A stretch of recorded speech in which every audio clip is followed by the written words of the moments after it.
আপনি কি জানেন একজন পাপী মানুষ যে কিনা ৯৯টি খুন করেছিলেন, আপনি কি মনে করেন সে জাহান্নামে গেছে নাকি আল্লাহ তাকে ক্ষমা করে দিয়েছেন? চলুন একটি সত্য ঘটনা জানা যাক। একজন মানুষ ছিল যার হাতে ৯৯ জন মানুষের রক্ত লেগেছিল। সে ভাবল এখন তার ক্ষমা পাওয়া অসম্ভব। সে একজন আলেমের কাছে গিয়ে জিজ্ঞেস করলো, আমার তওবা কি কবুল হতে পারে? আলেম বললেন না। রাগে সে তাকেও হত্যা করলো। এখন তার ১০০টি খুন হয়ে গেল। তারপর সে আরেকজন আলেমের কাছে গেল, জিজ্ঞেস করলো, আল্লাহ কি আমাকে ক্ষমা করবেন?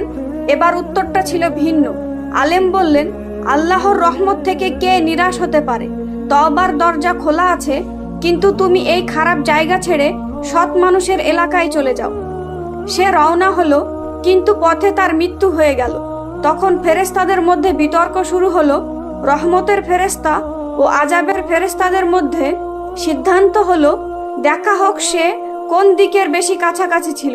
যখন মাপা হলো, দেখা গেল সে সৎ মানুষের এলাকার দিকে সামান্য বেশি কাছাকাছি ছিল। তাই আল্লাহ তাকে ক্ষমা করে দিলেন। সুবহানাল্লাহ।